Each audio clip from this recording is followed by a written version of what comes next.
주님께서 나에게 말씀하셨다. 너 사람아, 이스라엘에게 전하여라. 나 주 하나님이 이스라엘 땅을 두고 말한다. 끝이 왔다. 이 땅의 사방 구석구석에 끝이 왔다. 이스라엘아, 이제는 너희에게 끝이 왔다. 나는 이제 너희에게 내 분노를 쏟고 너희 행실에 따라 너희를 심판하며 너희의 역겨운 일들을 너희에게 보응하겠다. 내가 너희를 아끼지도 않고 불쌍히 여기지도 않겠다. 오히려 나는 너희의 모든 행실에 따라 너희를 벌하여 역겨운 일들이 바로 너희의 한가운데서 벌어지게 하겠다. 그때야 비로소 내가 주인 줄을 너희가 알게 될 것이다. 아멘. 오늘 7장의 말씀은 이스라엘이 이제 심판이 다가왔다 하고 하나님께서 마지막 경고, 최후 통첩이라고 하나요? 그렇게 하나님이 알려주시는 말씀입니다. 자, 여러분, 끝이 왔다. 이 말이 계속 반복되고 있습니다. 2절 뒷부분에 보시면 끝이 왔다. 이 땅의 사방 구석구석에 끝이 왔다. 이렇게 되어 있죠. 3절 첫 줄 뒤쪽에도 끝이 왔다. 되어 있고요. 6절 끝이 왔다. 이렇게 계속해서 끝이 되었다는 사실을 반복해서 말씀하고 있습니다. 자, 우리 3절과 4절 읽었는데 3절, 4절 보면 하나님께서 마치 좀 무자비한 그런 하나님으로 보이기도 합니다. 왜냐하면 3절에 보십시오. 둘째 줄에 내 분노를 쏟고 너희 행실을 따라서 심판하고 역겨운 일들은 너희에게 보응하겠다. 4절 아끼지도 않고 불쌍히 여기지도 않겠다. 모든 행실에 따라 너희를 벌하여 역겨운 일들이 너희 한가운데 벌어지게 하겠다. 이렇게 철저하게 하나님께서 심판하실 것을 말씀하고 계십니다. 그래서 하나님이 한편으로는 무자비한 하나님, 전에 우리가 알고 있던 사랑의 하나님과는 거리가 먼 하나님, 그렇게 생각될 수도 있습니다. 그러나 그렇지 않습니다. 왜냐하면 여러분, 이 하나님은 우리에게 기회를 주시고 또 끝까지 참아주시는 하나님이십니다. 그래서 끊임없이 구원의 손길을 베풀어 주십니다. 그러나 우리가 계속해서 하나님을 거부하고 하나님의 손길을 다 외면하고 그래서 마침내 이 땅에 의가 아니라 악이 세상에 관영한 그런 세상이 되어버리면 마치 먹물이 한 컵 가득 담긴 그런 죄악이 관영한 세상이 되어버리면 그때는 하나님의 심판이 있을 수밖에 없습니다. 그것을 우리가 하나님이 심판하신다고 우리가 하나님을 원망할 것이 아니라 불순종한 우리의 죄악들을 하나님 앞에 한탄하고 또 하나님 앞에 용서를 구해야 그게 마땅한 우리의 자세입니다. 자, 여러분 3절 4절 말씀이 8절 9절에도 또 반복되는 것을 볼 수 있어요. 8절 9절 한번 또 읽어봅시다. 나는 이제 너희에게 내 분노를 나의 분을 너희에게 쏟아서 너희 행실에 따라 너희를 심판하며 너희의 역겨운 일들을 너희에게 갚아주겠다. 내가 너희를 아끼지도 않고 불쌍히 여기지도 않겠다. 오히려 나는 너희의 모든 행실에 따라 너희를 벌하여 역겨운 일들이 바로 너희의 한가운데서 벌어지게 하겠다. 그때야 비로소 주가 이렇게 치는 것임을 너희가 알게 될 것이다. 반복이 되죠. 그대로 3, 4절이 8, 9절에도 반복되고 있다는 것을 볼 수 있습니다. 그런데 그 끝에는 뭐라고 되어 있습니까? 그때야 비로소 너희가 주를 알게 될 것이다. 내가 여호와인 줄 알게 될 것이다. 이게 무슨 말씀입니까? 자, 여러분, 하나님이 이 무너져가는 이스라엘 향해서 끊임없이 선지자를 보내주시죠. 선지자를 보내주셔서 끊임없이 경고하시죠. 한두 명을 보냈을까요? 수도 없이 보냈겠죠. 그러나 이스라엘이 어떻게 반응했습니까? 어떻게 그 선지자를 대했습니까? 받아들입니까? 안 받아들이죠. 참 선지자들의 얘기는 받아들이지 않고 거짓 선지자들의 말에만 귀를 기울입니다. 거짓 선지자들은 어떤 외침을 했습니까? 망하지 않는다. 평안하다. 예루살렘이 어떤 곳이냐? 하나님이 성전이 있는 곳이다. 하나님이 계신데 망하겠냐? 결코 망하지 않는다. 이렇게 평안을 선포했습니다. 과장된 평화입니다. 거짓된 평화입니다. 그것을 듣고 백성들이 어떻게 합니까? 좋아하죠. 안주하죠. 왕도 듣기에 좋으니까 어떻게 합니까? 왕은 거짓 선지자들은 끼고 있습니다. 그래서 호의호식합니다. 그러나 참 선지자는 뭐라고 외칩니까? 망한다. 끝이다. 돌아가자. 여호와를 알자. 힘써 여호와를 알자. 회개하라. 이렇게 외치죠. 그러나 참선지자들은 받아들이지 않죠. 그들은 해치고 박해하고 또 죽여버리는 그런 것을 볼 수가 있습니다. 여러분, 그러나 결국 그들이 망하고 나서는 어떻게 됩니까? 망하고 나서 이 거짓 선지자들의 얘기가 아니라 참 선지자들의 그 말, 망한다는 얘기, 멸망한다는 얘기, 그 얘기가 진짜 여호와 하나님의 말씀이구나, 망하고 나서야 안다는 겁니다.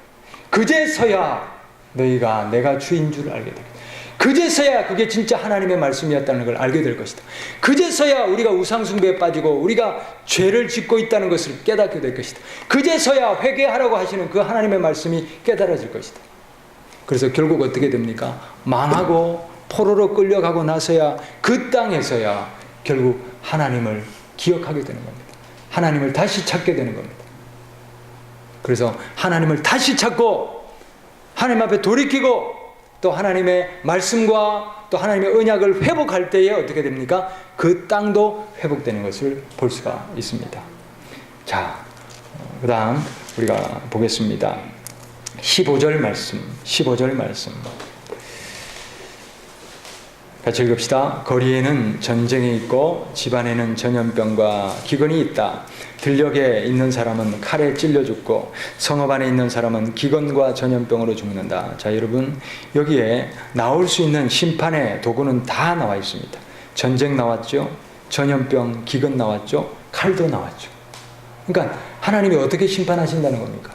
철저하게, 완전한 그 심판을 하나님이 예고하고 계십니다. 16절, 더러는 살아남아서 계곡에서 놀란 비둘기처럼 산으로 피하겠지만 저지른 죄를 생각하며 슬피 울 것이다. 사람들은 모두 손에 맥이 풀리고 무릎을 떨 것이다. 굵은 베옷을 입고 두려워서 온몸을 떨 것이다. 모든 얼굴에는 부끄러움이 가득할 것이요 모든 머리는 대머리가 될 것이다. 여러분, 먹지 못해서 이렇게 머리가 빠지는 그런 현상이 있죠. 이제 그런 현상을 말하는 것이죠. 19절, 그들은 은을 길거리에 내던질 것이며 금을 오물 보듯 할 것이다. 내가 진노하는 날에 은과 금이 그들을 건져줄 수 없을 것이다. 그전에는 의지하고 그전에는 붙들고 있던 최고로 가치로 여기던 은과 금도 어떻게 됩니까? 아무 소용없죠. 그들을 구원해 주지 못하죠. 은과 금이 그들의 마음을 흡족하게 못하고 허기진 배를 채워주지 못. 금 먹고 사나요? 아니죠. 은과 금이 아무리 있어도 양식이 없어요. 기근이 일어나서. 그 다음 봅시다. 오히려 은과 금은 그들을 걸려서 넘어뜨려 죄를 짓게 하였을 뿐이다. 그 은과 금을 그동안 얻느라고 온갖 죄를 다 지었잖아요. 그 죄악의 도구만 되었지 결국 망할 때는 은과 금이 무슨 소용이 있냐 하는 겁니다. 20절, 그들이 자랑하던 아름다운 보석으로 역겹고도 보기 싫은 우상들을 만들었으므로 내가 보석을 오물이 되게 하였다. 온갖 보석을 다 모아서 우상들을 만들었잖아요. 21절, 또 내가 그 보석을 외국 사람에게 넘겨주어 약탈하게 하고 세상의 악인들에게 넘겨주어 약탈하고 더럽히게 하였다. 결국 이렇게 모아두었던 폐물과 금이나 이런 것들은 어떻게 됩니까? 적군이 침입하니까 누구 것이 됩니까? 다 약탈되는 겁니다. 그동안 금과 은을 그렇게 모으려고 죄를 짓고 악착같이 모았지만 그것이 어떻게 됩니까? 아무 소용없습니다. 22절, 내가 간섭하지 않을 것이니 외국 사람들이 나의 은밀한 성소를 더럽히고 도둑들이 그곳으로 들어가서 약탈할 것이다. 너는 쇠사슬을 만들어라. 이 땅에 살육이 가득 차 있고 이 도성에는 폭력이 가득 차 있기 때문이다. 여러분, 이 땅의 형편을 지금 얘기합니다. 이 이스라엘 예루살렘이 하나님이 택한 백성이잖아요. 율법이 있는 백성이잖아요. 그런데 하나님이 뭐라고 하셨습니까? 이방 사람들이 하는 그 율법도 너희들이 지키지 않구나. 얼마나 이 땅이 타락했는지, 사륙과 폭력으로 가득 차 있다. 그렇게 되어 있습니다. 하나님이 아닌 우상을 앞에다 두고 우상 섬기면서 그것을 여호와 하나님이라고 부르고 있으니 하나님의 통치가 있을 수 있습니까? 없지요. 하나님을 향한 온전한 신앙을 잃어버리면 도덕성이며 모든 것이 다 무너지게 되어 있습니다. 여러분, 한번 생각해 보십시오. 우상 섬기는 종교에 고귀한 도덕성이 있습니까? 없잖아요. 한번 곰곰이 따져보십시오. 이방신, 우상들, 신이 아닌 것들, 그런 것들을 섬기는 나라와 섬기는 문화는 도덕성이 없습니다. 오직 하나님을 제대로 섬길 때에 하나님 안에서 의가 일어나는 것을 우리가 기억해야 됩니다. 하나님을 잃어버리는 이 백성이 살인과 폭력으로 이 땅이 완전히 다 무너진 상태입니다. 24절, 나는 세상에서 가장 악한 이방 사람들을 데려다가 그들의 집들을 차지하게 하겠다. 가장 강한 사람들의 교만을 꺾고 그들의 성소들이 모두 더럽혀지게 하겠다. 파멸이 이미 이르렀다. 그들이 평안을 찾지만 전혀 없을 것이다. 재앙에 재앙이 겹치고 불길한 기별이 꼬리를 물 것이다. 그때에는 사람들이 예언자에게 묵시를 구하여도 얻지 못할 것이며 제사장에게는 가르쳐줄 율법이 없어질 것이고 장로들에게서는 지혜가 사라질 것이다. 이 백성을 무너지고 난 다음에는 이끌어갈 아무것도 없는 겁니다. 그 다음 27절, 왕은 통곡하고 지도자는 절망에 빠지고 이 땅의 백성은 무서워서 벌벌 떨 것이다. 내가 그들의 행실대로 그들에게 갚아주고 그들이 심판받아야 하는 그대로 그들을 심판하겠다. 다 같이 읽겠습니다. 그때야 그들이 비로소 내가 주인 줄 알게 될 것이다. 여러분, 이 백성이 왜 이제 끝이 와요. 누군가에게는, 모든 문명에는, 또 지금 우리들에게도 언젠가는 끝이 옵니다. 그렇죠? 끝이 오지만 이 백성들은 지금 끝을 무엇으로 맞아들입니까? 재앙으로 끝을 맞아들입니다. 그렇죠? 왜 끝을 재앙으로 맞을 수밖에 없었겠습니까? 이 백성들이 왜 끝을 재앙으로밖에 맞을 수 없었나? 두 가지로 살펴봅니다. 첫 번째는 뭐냐면, 하나님을 분별하지 못했기 때문입니다. 뭐라고요? 하나님을 분별하지 못했기 때문에. 자, 이 백성이 하나님을 섬기지 않았습니까? 섬겼죠? 섬겼는데 선지자들이 여호와를 알아라, 힘써 여호와를 알라 이렇게 외쳤어요. 그러니까 이 백성들이 뭐라고 하는지 아십니까?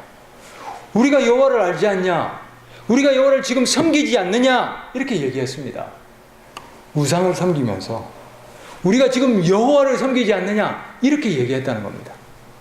하나님을 알긴 아는데 분별하지 못하는 겁니다. 엉뚱한 하나님을 섬긴다는 겁니다. 왜 이렇게 됐습니까? 왜 이렇게 됐습니까? 여러분, 이게 아주 중요한 메시지입니다. 뭐냐면 이 시대 우리 그리스도인들도 마찬가지입니다. 여러분, 예수님 믿으시죠? 교회들이 수만 개가 있죠? 우리나라에만. 수많은 교회들마다 예수님을 믿죠? 그런데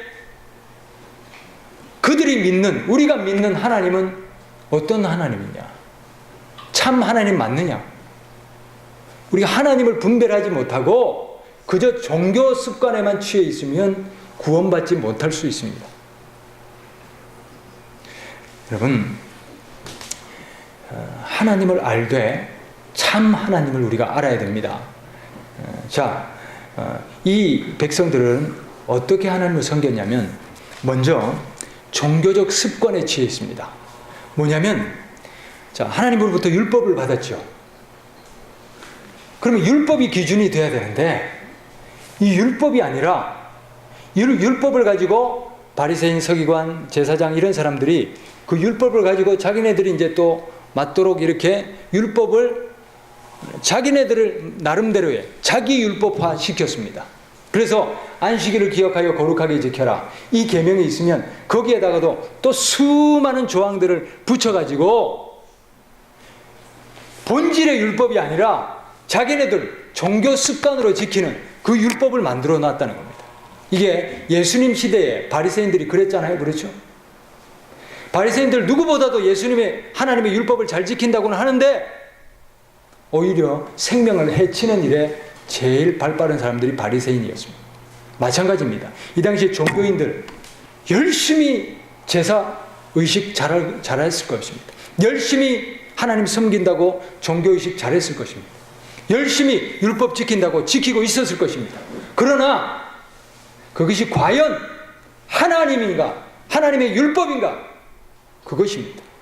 종교의식에만 취해 있어서는 안 됩니다. 그래서 저는 이제 여러분들에게 또 이 시대 교회에게 이렇게 권면드리고 싶습니다. 주일 열심히 지키고 공예배 열심히 지키고 교회만 왔다 갔다 하는 것이 구원의 보장이 아닙니다. 그럼 우리가 뭘 해야 됩니까? 이 시대가 무엇으로 돌아갔어야 합니까? 율법입니다. 하나님 말씀입니다.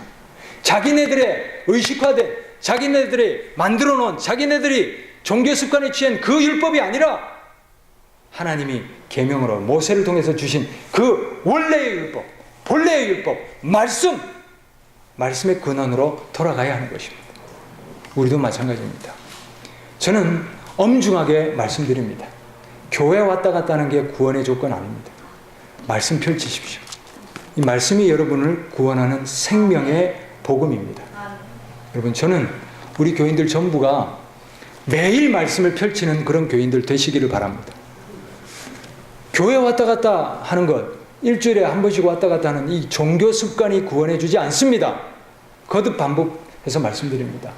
말씀을 펼치시고 말씀에 깨달아지신 대로 행동하시기를 바랍니다. 말씀이 제시하고 있는 참 하나님을 신앙하시기를 바랍니다. 말씀이 또 육신이 되어 오신 예수 그리스도를 진정한 예수님의 복음을 믿으셔야 합니다. 말씀을 펼치시기를 바랍니다. 그래서 저는 우리 중심교회 교우들은 매일 말씀이 펼쳐지는 그런 삶을 살아가시기를 바랍니다. 자, 그리고 또 한 가지가 뭐냐면 이 종교인들이 기득권에 취해 있다는 겁니다. 자, 온갖 율법의 조항을 만들었는데 이 율법 조항들은 자기네들에게 유리한 조항입니다. 그거 가지고 백성들을 착취해내는 그런 일들에 쓰이는 율법 조항들이죠. 그러니 종교인들이 백성들을 착취하고 폭력하고 억압하고 이런 일들에 제일 앞장서는 거예요. 그러면서 자기네들은 호의호식합니다. 그런데 백성들은 핍절하죠. 예수님 당시 때도 마찬가지였잖아요. 대제사장, 서기관, 바리새인들 백성들을 착취하고 억압하는데 그 백성들은 어떻습니까? 로마의 식민지 아래서 온갖 고난은 다 당하고 있죠. 그러나 이 종교 지도자들은 로마의 권세와 결탁해서 그들에게 백성의 피땀 흘린 그 세금을 빨아서 갖다 바치고 자기네들도 착복하면서 그렇게 재산과 부와 모든 것을 기득권을 행사하는 그런 종교인들이 되었습니다. 자, 이런 기득권의 종교 습관에 취해 있으니까, 기득권에 취해 있으니까 이 시대가 무너지기를 원하겠습니까? 아니면 자기 철밥통이 유지되기를 원하겠습니까? 유지되기를 원하죠. 그러니 참선지자들이 회개하라, 망한다 그런 외침을 듣겠습니까? 안 듣죠. 이래서는 안 됩니다. 여러분, 우리도 마찬가지입니다. 이게 무슨 정치인들이나 고위 관직들에게만 해당하겠습니까? 우리 각자에게 해당되는 말씀입니다. 내가 만약에 지금 당장 예수님이 오신다 하더라도 내 손에 쥔 것 때문에 예수님 맞아들이기에 걸리는 것이 있다면 그게 내 기득권입니다. 내가 예수님보다 더 우선하는 것이 무엇입니까? 물질입니까? 성공입니까? 내 자녀들입니까? 내 목숨입니까? 무엇이라도 예수님 맞기에 걸리는 것이 있다면 내려놓으셔야 됩니다. 다 내려놓으시고 지금 당장 예수님 오셔도 모든 건 내려놓고 빈손으로 빈몸으로 예수님 맞을 준비가 돼 있어야 됩니다. 할렐루야. 그래서 모든 기득권을 내려놓고 주님 말씀에 순종하기에, 여러분 기득권이라는 것은 이렇게 생각하시면 됩니다. 산상수훈이나 이런 말씀들을 펼쳐놓고 읽으시다가 걸리는 거 있죠? 그게 내 기득권입니다. 말씀을 읽다가 말씀을 그대로 실천해내기에 걸리는 것이 있다면 그게 기득권입니다. 그게 재물이 될 수 있어요. 내 자존심이 될 수 있어요. 내 이익이 될 수 있어요. 그건 내려놓으시기를 바랍니다. 이건 못 내려놓기 때문에 하나님의 진정한 말씀이 못 들어간 겁니다. 여러분, 자, 우리가 하나님을 온전히 분별해야 됩니다. 하나님을 온전히 분별하기 위해서는 말씀으로 돌아가셔야 됩니다. 그 다음 또 한 가지는 우리의 기득권과 하나님보다 높아진 그런 것들과 또 우리의 죄악들, 이런 것들이 하나님을 온전히 분별하는데 가로막는 가장 큰 장애물들입니다. 그거 청산하셔야 됩니다. 죄악들, 기득권들, 이런 것들 청산하지 않으면 하나님이 온전히 분별될 수가 없습니다. 할렐루야. 우리 하나님을, 우리가 영적인 분별력을 가지고 하나님을 잘 찾으시기를 바랍니다. 또 한 가지, 왜 이들이 재앙의 그 끝날을 맞을 수밖에 없었냐? 끝을 준비하지 못했기 때문입니다. 뭐라고요? 끝을 준비하지 못했다는 겁니다. 자, 하나님 끝이 온다고 얘기했죠. 심판이 온다고 얘기했죠. 망한다고 얘기했죠. 그런데 어떻게 생각합니까? 안 망한다는 거예요. 왜냐하면 이것도 일리가 있습니다. 이유가 있습니다. 왜냐하면 여러분, 이스라엘 백성들의 사상 속에는 하나님을 모신 예루살렘 성전은 무너진다? 안 무너진다? 결코 안 무너진다. 그 안에 누가 계시기 때문에? 하나님이 계시기 때문에. 하나님이 계신데 무너집니까? 안 무너진다. 이게 이스라엘 백성들의 사상이었어요. 그러니 그 당시의 문화로서는 무너진다고 얘기하는 사람들은 어떤 사람이 되는 겁니까?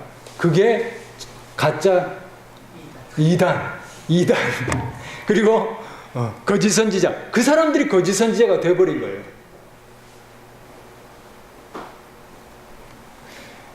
여러분, 우리가 이 시대도 마찬가지입니다. 분명히 예수님이 그러셨잖아요. 내가 곧 오리라. 예수님 다시 온다고 말씀하셨죠. 그런데 지금 이 시대도 예수님 오신다는 종말과 재림을 선포하면 이단이라고 그러는 시대입니다. 그렇죠? 그러나 여러분, 그렇지 않습니다. 예수님 지금 당장 오실 수도 있고, 내일 오실 수도 있고, 아니면 10년 뒤에 오실 수도 있고, 언제 오실지는 모릅니다. 그러나 우리는 분명히 기억해야 됩니다. 끝은 있습니다. 끝은 있습니다. 이 백성들이 망한다, 끝이 온다, 이 멸망의 소리에 귀를 기울였어야 됩니다. 그리고 자기가 이 끝이 왜 오냐? 우리 죄 때문이다, 우상숭배 때문이다, 이 얘기에 귀를 기울였어야 돼요. 그리고 회개했어야 돼요. 백성들로, 온 그 종교 지도자들로 왕에게 이르기까지 가슴을 찢고 회개를 했으면 하나님께서 그 백성을 구원하셨을 겁니다. 그러나 듣지를 않아요. 듣지를 않습니다. 끝이 옵니다. 우리는 끝이 오는데 지금 당장 올 수 있다는 것을 여러분 꼭 기억하시고 사시기를 바랍니다. 지금 당장 끝이 오더라도 나는 예수님을 맞이하고 천국 갈 수 있다. 이렇게 준비하셔야 돼요.